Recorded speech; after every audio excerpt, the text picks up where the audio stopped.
अस्सलामुअलैकुम वरहमतुल्लाहि वबरकातुहू।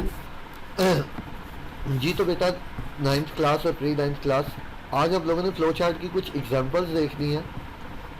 एग्जांपल्स उसी तरह से एल्गोरिथम जो हम लोग पहले पढ़ चुके हुए हैं, उन्हीं एल्गोरिथम्स को फ्लो चार्ट की फॉर्म में दिखाया गया है। जैसे फॉर एग्जांपल एक हम लोगों ने एल्गोरिथम देखा था to convert Celsius scale into Fahrenheit. Celsius scale में टेम्परेचर दिया जाए उसको कंप्यूटर को, और वो फ़ारेनहाइट में मुझे कन्वर्ट करके दे दे।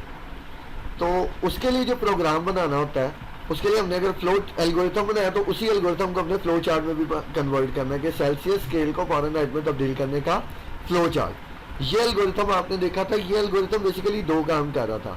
आप इसको सेल्सियस में दे देते तो फ़ारेनहाइट में चेंज कर रहा था, फ़ारेनहाइट में दे देते तो सेल्सियस में चेंज कर रहा था। अब जो फ्लो चार्ट है वो सिर्फ वो ये काम कर रहा है, लेकिन आधा वो सेल्सियस स्केल को फ़ारेनहाइट में तब्दील कर रहा है। बुक वाला देखते हैं, बुक वाली पिक्चर यहाँ पे लगी हुई है। सबसे पहले तो चूंकि स्टार्ट है वहां पे, तो यहाँ पे भी स्टार्ट ही आएगा। उसके बाद उसने क्या किया, इनपुट नंबर सेल्सियस, कि सेल्सियस में नंबर एंटर करें। इनपुट के लिए हमने पैरेललोग्राम का सिंबल देखा था, तो यहाँ पे आप देख सकते हैं इनपुट नंबर सेल्सियस। उसके बाद क्या था, set Fahrenheit to Celsius multiply by 9/5 + 32। Same उसी तरह से बेटा आपका जो फ्लो चार्ट है, अब फ्लो चार्ट के अंदर ये जो सेट वाला कीवर्ड है ना, फ्लो चार्ट के अंदर हम इसको प्रोसेसिंग कहते हैं। तो प्रोसेसिंग के लिए हमने रेक्टेंगल देखी थी, तो यहाँ पे आप लोग देख सकते हैं Fahrenheit is equals to Celsius multiply by 9 divided by 5 + 32। उसको उसने रेक्टेंगल के अंदर शो किया हुआ है। आपको ये रेक्टेंगल आपको शो हो रही है। क्यों रेक्टेंगल में किया, क्योंकि ये एक प्रोसेसिंग है, और प्रोसेसिंग के लिए हमने देखा था कि कौन सा सिंबल इस्तेमाल होता है, रेक्टेंगल का। कल हम लोगों ने ये पढ़ा था।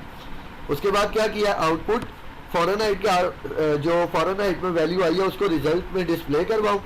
तो रिजल्ट अगेन पैरेललोग्राम का सिंबल, तो यहाँ पे आप लोग देख सकते हैं पैरेललोग्राम ही उसने यूज़ की हुई है। प्रिंट फ़ारेनहाइट, वहाँ पे आउटपुट था, यहाँ पे उसने प्रिंट यूज़ कर लिया। दोनों काम सेम ही कर रहे हैं। उसके बाद क्या है, यहाँ पे भी वो काम है, लेकिन मैंने अभी बताया कि फ़ारेनहाइट को सेल्सियस में चेंज करने वाला ये फ्लो चार्ट नहीं है, तो इस वजह से आप एग्जांपल भी इतनी ही करेंगे।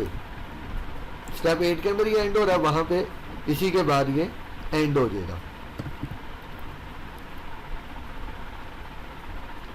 नेक्स्ट एग्जांपल है flow chart to find volume of a cube, के एक मुकाब का हुजम मालूम करने के लिए फ्लो चार्ट बनाना है। इसका भी एल्गोरिथम हमने देखा था।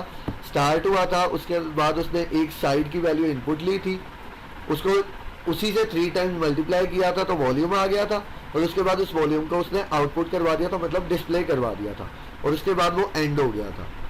अब इन स्टेप्स को याद रखना है। नेक्स्ट आप देखिएगा क्या होता है। सबसे पहले स्टार्ट, उसके बाद एज या साइड को उसने इनपुट लिया था, तो यहाँ पे पैरेललोग्राम के अंदर इनपुट को शो किया गया। उसके बाद इसको 3 टाइम्स मल्टीप्लाई किया था, तो यहाँ पे आप लोग देख सकते हैं 3 टाइम्स मल्टीप्लाई किया और वो वॉल्यूम के इक्वल रखा है, और वो रेक्टेंगल के अंदर शो किया क्योंकि ये प्रोसेसिंग है। तो उसके बाद प्रिंट करवाया था वॉल्यूम को, तो यहाँ पे भी प्रिंट करवा दिया गया, और उसके बाद टर्मिनल सिंबल के साथ उसको एंड किया गया। तो ये दूसरी एग्जाम्पल थी।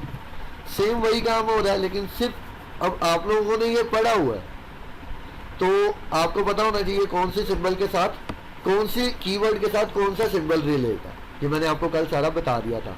अब ये एग्जांपल, तो बेटा नेक्स्ट एग्जांपल ये है कि आपने क्या करना है, एक मास, एक बॉडी जो मास m की है और वो मूव कर रही है क्योंकि उसके ऊपर कुछ फोर्स लगाई गई है, तो उसके अंदर पैदा होने वाला जो एक्सेलरेशन है वो आपने फाइंड करना है। ये हम लोग पहले एल्गोरिथम देख चुके हुए हैं। Flow chart to find acceleration of a moving body with given mass and applied force. एक मुतहरिक जिस्म का दिए गए मास और उस पर लगाई जाने वाली फोर्स की मदद से एक्सेलरेशन मालूम करने का फ्लो चार्ट। ये आप लोगों ने खुद समझना। और हाँ, एक टास्क आप लोगों के लिए है घर से करने के लिए। वो बेटा क्या है, इस एल्गोरिथम के अंदर आप लोगों ने देखा कि वो फ्लो चार्ट क्या कर रहा था, सेल्सियस में दिया गया था और फ़ारेनहाइट में चेंज करके आंसर तो शो कर रहा था, लेकिन मैंने अभी बताया इसने आधा काम इसमें से स्किप किया हुआ है। वो क्या था, इतना हिस्सा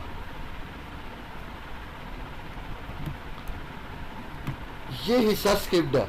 आप लोगों ने क्या करना है, आप लोगों ने इतने हिस्से का एक अलग से फ्लो चार्ट बनाना है। इसके ऊपर स्टार्ट का टर्मिनल सिंबल वैसे ही आएगा, एंड का सिंबल वैसे ही आएगा। इन 3 स्टेप्स के अंदर किस में इनपुट सिंबल लगना है, किस में प्रोसेसिंग सिंबल लगना है, किस में आउटपुट सिंबल लगना है, ये आप लोगों ने खुद देखना और ये आप लोगों का टास्क है। आप लोगों ने होमवर्क वाली कॉपियों में ये अपने बनाना है फ्लो चार्ट, क्योंकि जब पेपर होंगे ये आपसे पूछा जाएगा और आप लोगों को क्वेश्चन आएगा ये पेपर में। तो ये आप लोगों का होम टास्क है, आप लोगों ने इसको कंप्लीट करना। तो बेटा स्लाइड नंबर 1 जो थी उसके अंदर आप लोगों को काम बता दिया मैंने। उस स्लाइड में से फ़ारेनहाइट को सेल्सियस में चेंज करने के लिए आपने एक फ्लो चार्ट बनाना है। ये आपका होम टास्क है और इस एग्जाम्पल को आप लोगों ने अब समझना है खुद। पिछली 2 मैं समझा चुका हूँ, इंशाल्लाह आपको इसकी भी समझ आ जाएगी। लेकिन अगर होम टास्क में या इसमें किसी भी किस्म का आपको इशू हो तो क्वेश्चन करके ज़रूर पूछ लीजिएगा। और बेटा वीडियोस को पूरी अटेंटिव होकर देखा करें और ज़रूर देखा करें, क्योंकि बेटा आप लोगों के लिए ही बनाई जा रही है। और अगर आप लोग नहीं समझेंगे, आप लोगों का टाइम फिर भी आप लोग वेस्ट ही करेंगे, तो बेटा जो वीडियोस आपको पहुंचाने का जो गोल है वो अचीव नहीं हो सकता। तो बेटा ज़रूर इनको देखें, इनको समझें और जो बात नहीं समझ आती वो पूछें, ताकि आप लोगों का भी फ़ायदा हो सके, क्योंकि आप लोगों के फ़ायदे के लिए ये काम किया जा रहा है। तो थैंक यू वेरी मच बेटा, आपसे इंशाल्लाह नेक्स्ट लेक्चर में मुलाकात होगी। तब तक अल्लाह आपकी हिफाजत फरमाए, अपना बहुत ख्याल रखिएगा। अल्लाह हाफिज़।